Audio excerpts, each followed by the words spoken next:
ఓటర్ల జాబితాలో పేర్లు తీసేయాలన్నా, లేదా మార్పులు, చేర్పులు చేయాలన్నా, ఇప్పుడు జరుగుతున్నటువంటి స్పెషల్ ఇంటెన్సివ్ రివిజన్ ఎస్ఐఆర్‌కి సంబంధించి ఎలక్షన్ కమిషన్ తన విచక్షణాధికారాన్ని వాడుకొని ఈ వర్క్‌ని చేస్తుంది.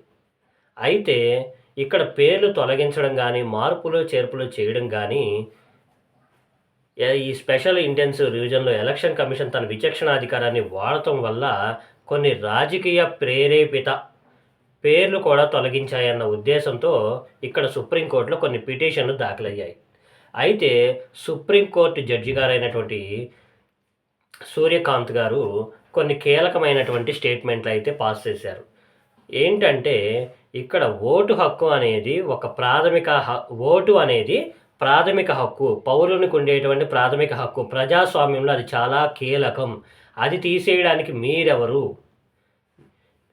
అని చెప్పి మాట్లాడడం జరిగింది. అయితే దీనికి సంబంధించి ఇప్పుడు స్పెషల్ ఇంటెన్సివ్ రివిజన్‌కి సంబంధించి మీ ఓట్లు జాబితాలో నుంచి ఏమన్నా తొలగిస్తే మీరిప్పుడు క్లియర్‌గా వాళ్ళని అడగడానికి హక్కయితే ఉంది.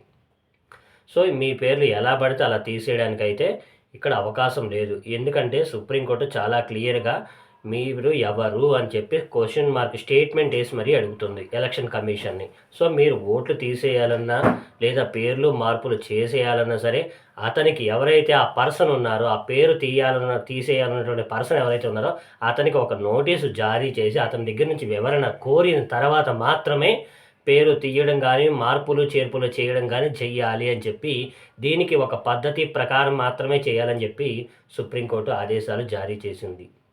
సో, ఇది ఈ వీడియోలో నేను చెప్పాలనుకున్నటువంటి ఇన్ఫర్మేషన్. వీడియో నచ్చితే మీరు లైక్ చేయండి, సబ్స్క్రైబ్ చేసుకోండి. Thank you.